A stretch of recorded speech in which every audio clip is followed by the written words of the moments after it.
Winter, the season of icy winds, long nights, and silence so deep you can hear your own heartbeat. But what if that silence isn't empty?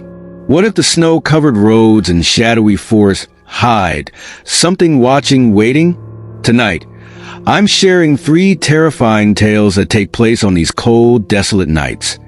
Stories of strangers you should never trust, voices you must never follow, and places where time seems to stand still. These aren't just stories, they're warnings. So, grab a blanket, turn off the lights, and prepare to question every shadow in your room. Because after this, you might never see winter nights the same way again. The Snowbound Stranger.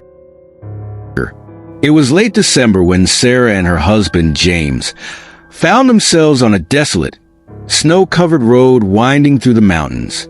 They had planned a quiet getaway to celebrate the holidays in a rented cabin further up the trail. But as the snowstorm intensified, the road disappeared beneath layers of ice and powder, and their car came to a shuddering halt. "Great," James muttered, gripping the steering wheel in frustration. He pressed the gas pedal, but the tires spun helplessly. "We should have checked the weather before heading out." Sarah glanced at him, a sinking feeling in her stomach. The snow was piling up faster than she had ever seen. What now? We're in the middle of nowhere. James checked his phone, his frown deepening. No signal. We'll have to walk back and hope we pass a house or something.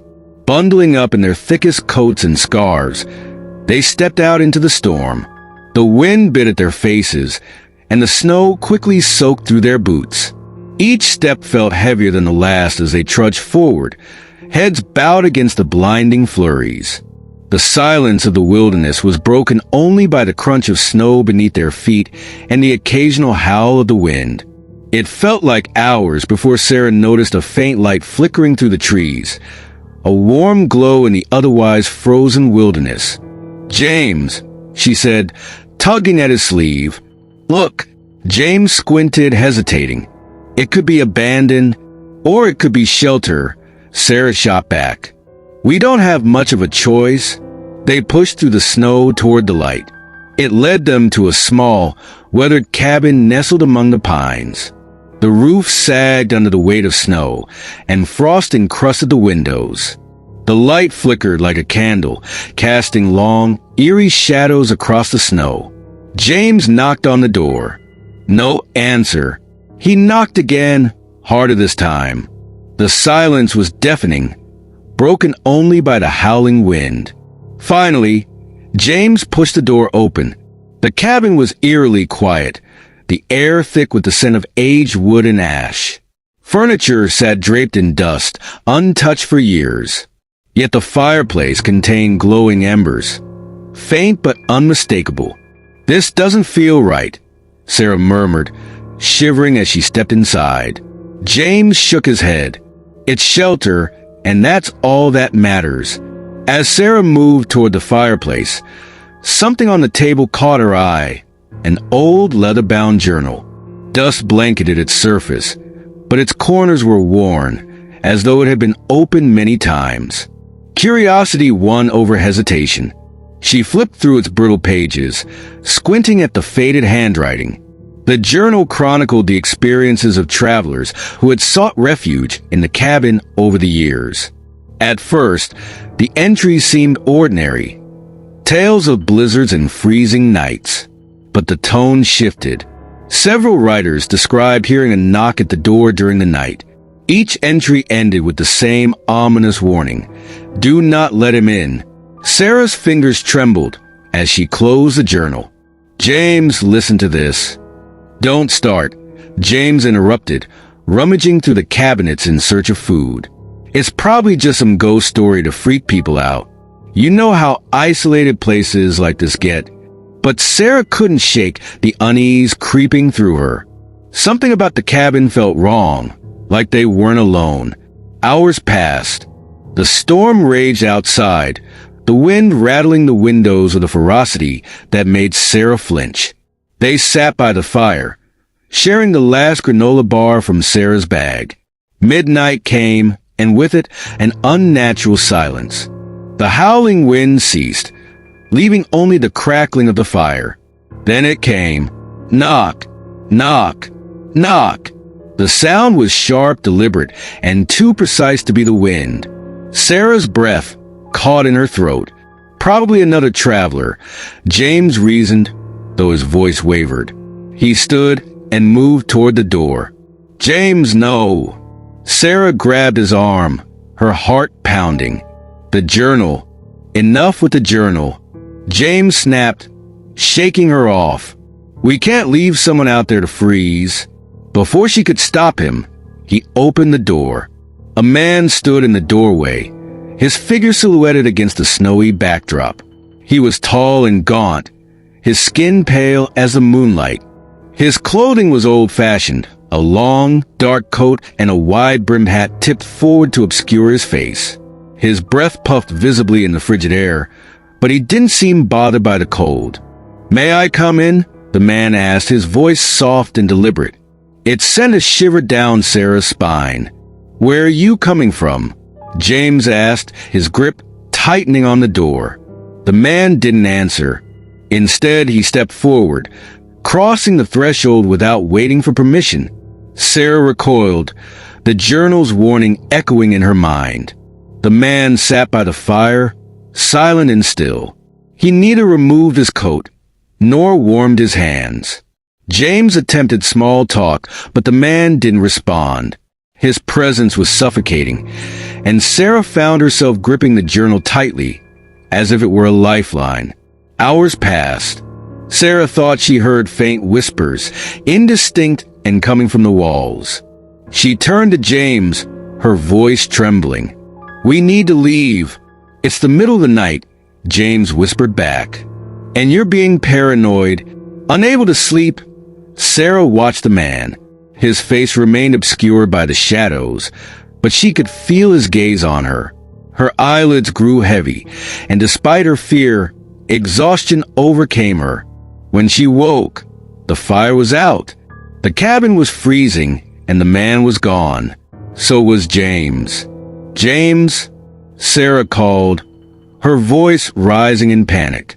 She searched every corner of the cabin, but he was nowhere to be found. Throwing open the door, she ran barefoot into the snow, screaming his name.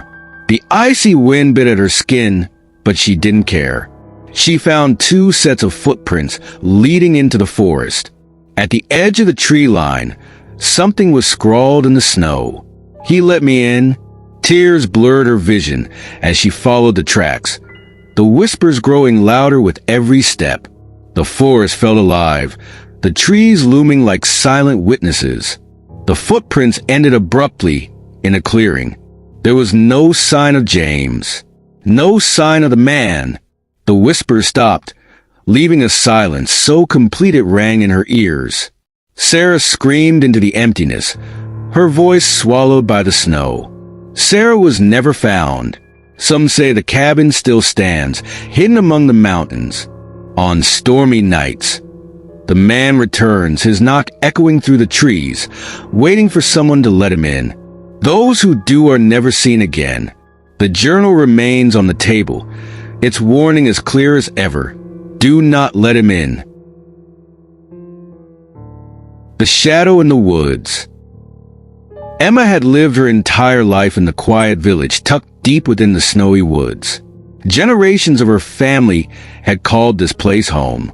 It was a beautiful but unforgiving land, with winters so cold they seemed to seep into your bones. During those months, the world outside was blanketed in white, and the night stretched long and silent. Silent, except for the woods. The woods surrounding the village weren't ordinary. The villagers spoke of an ancient presence that haunted the trees, a sinister force they called the Shadow. It wasn't a beast with claws or fangs. It was far worse. It could mimic the voices of loved ones, luring people into the forest depths, never to be seen again. Stay on the road.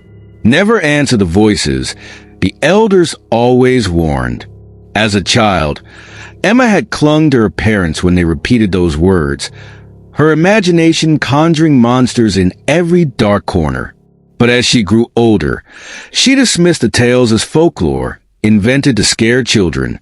People vanished because of the harsh winters, she reasoned, or wild animals, not because of some supernatural force. That belief was shaken on a bitterly cold winter evening.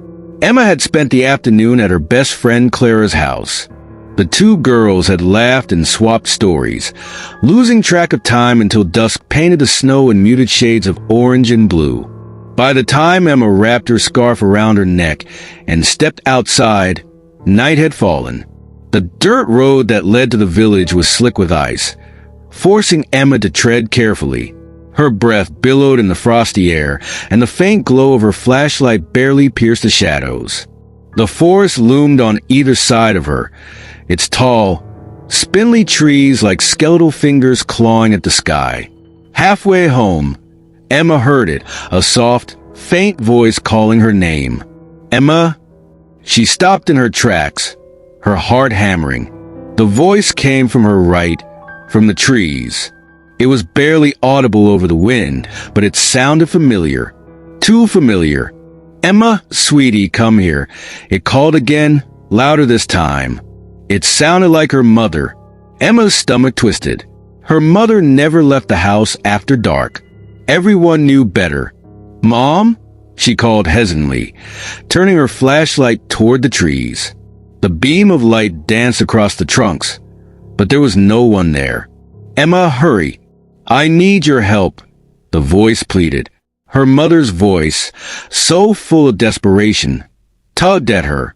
Against every warning she'd heard as a child, Emma took a step off the road and into the forest.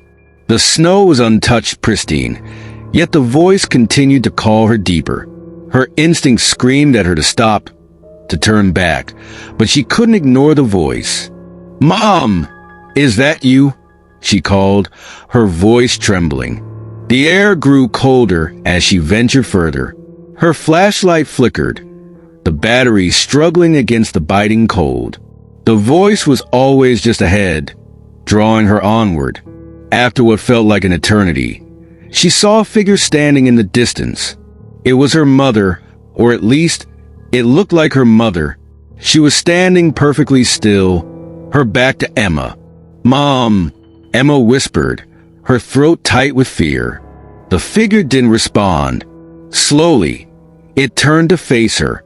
That's when Emma realized something was horribly wrong. Her mother's face was pale, her movements stiff and unnatural, like a marionette controlled by invisible strings.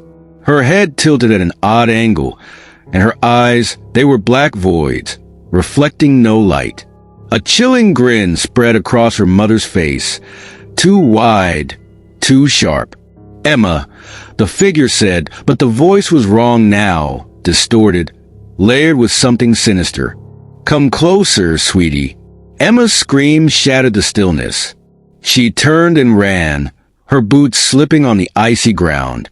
The flashlight fell from her hand, the beam slicing wildly through the darkness. Behind her, the voice changed. It was no longer her mother's voice. It was Emma's own, warped and haunting. Emma, don't run. Come back, it mocked. The voices multiplied, each one a perfect imitation of someone she loved. Her father, her best friend, even her own laugh echoed through the trees. The whispers grew louder, a cacophony of sound closing in around her. She didn't stop running until she burst into the village, her lungs burning from the freezing air. She stumbled to the elder's home and pounded on the door until it swung open. The old woman took one look at Emma's pale face and trembling form before pulling her inside. You saw it, didn't you? The elder asked, her voice grim. Emma nodded, tears streaming down her face. It looked like my mom, she stammered, but it wasn't her. The elder's expression hardened. That was a shadow. It doesn't just mimic voices, it learns.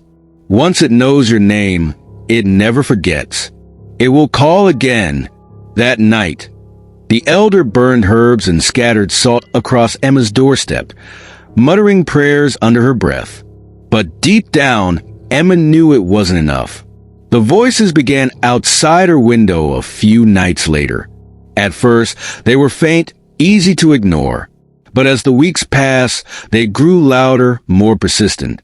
One night, the voice sounded like Clara. "Emma, it's me. Open the window," it begged, sobbing. "Please, I'm freezing out here." Emma sat on her bed, clutching her blanket. Her hands shook as she tried to block out the sound.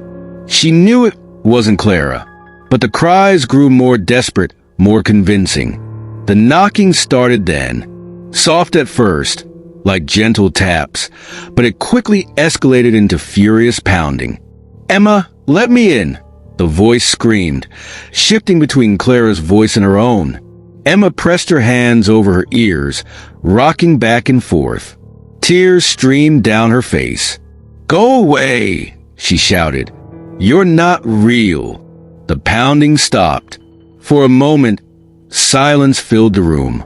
Then came a low, guttural whisper, so close it felt like it was right next to her. "Emma, I'm patient. I'll wait." The weeks that followed were torturous. The voices never ceased, and Emma's exhaustion grew. Her once bright eyes dulled with fear. The villagers noticed her withdrawn demeanor, but said little. They all knew the shadow's curse. One night, as a fierce snowstorm howled outside, Emma sat by the fire, staring into the flames. She hadn't heard the voices for hours. For the first time in weeks, she allowed herself to hope. Then she heard it, a soft creak. Her head snapped toward the door. The lock was sliding open, slowly, as if someone were on the other side. Emma's heart raced.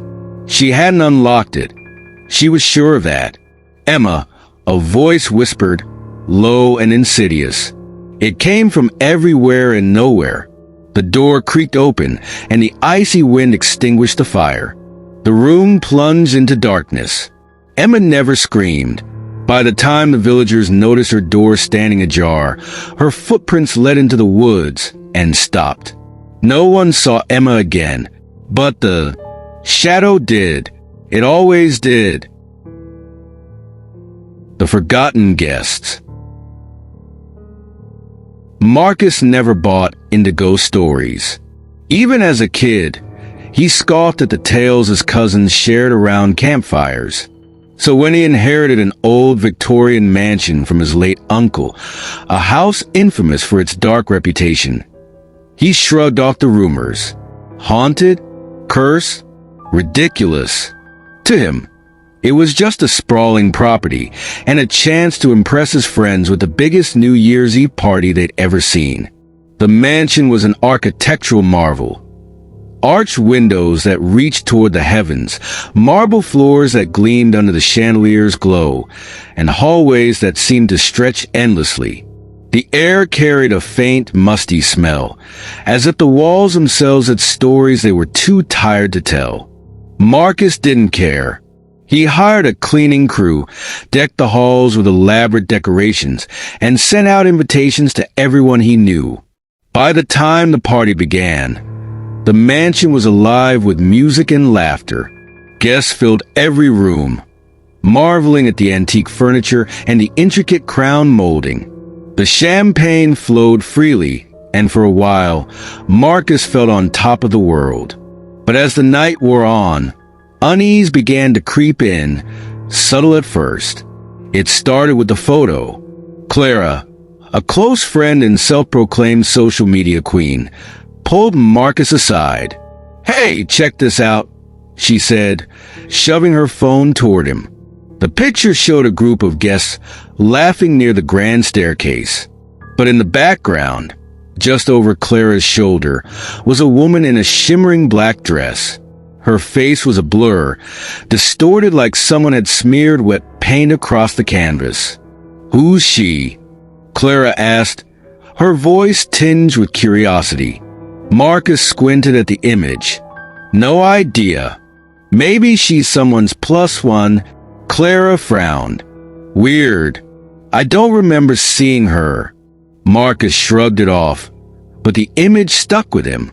Later, as he made his rounds greeting guests, something else caught his eye. A child, no older than 8 or 9, wandered through the crowd, clutching a cracked porcelain doll. His clothes were old-fashioned, like something out of a black-and-white photograph, and his face was pale, almost translucent. Marcus froze, watching as the boy disappeared into the library. "Hey, kid!" Marcus called, weaving through the throng of guests. The library was dimly lit, its walls lined with books that seemed untouched for decades. But the boy was nowhere to be found. The only sound was the faint creak of the floorboards under Marcus's feet. He searched behind the massive armchair and even checked under the table, but the room was empty. He shook his head, laughing nervously. "Must have been my imagination," he muttered, though his voice betrayed his doubt. As midnight approached, the air in the mansion seemed to grow heavier, thicker. The once lively chatter now felt distant, as if muffled by an unseen force. Marcus couldn't shake the feeling that the house was watching them, that something unseen lurked in the shadows. Then the power went out. The music cut off abruptly, leaving the guests in pitch darkness. A collective gasp rippled through the crowd, followed by the soft hum of phones lighting up. "What's going on?" someone whispered. Before Marcus could answer, the whispers began. At first, they were faint, almost imperceptible, but they grew louder, coming from all directions. The voices overlapped, speaking in tones that ranged from pleading to angry. The words were unintelligible, yet they carried a weight that made Marcus's skin crawl. "Everyone stay calm," he shouted, though his own heart pounded in his chest. A woman screamed, dropping her phone. "Something touched me," she cried, her voice trembling. Marcus's own flashlight beam darted around the room, revealing nothing but panicked faces. The whispers grew deafening, like 100 unseen mouths murmuring directly into his ears.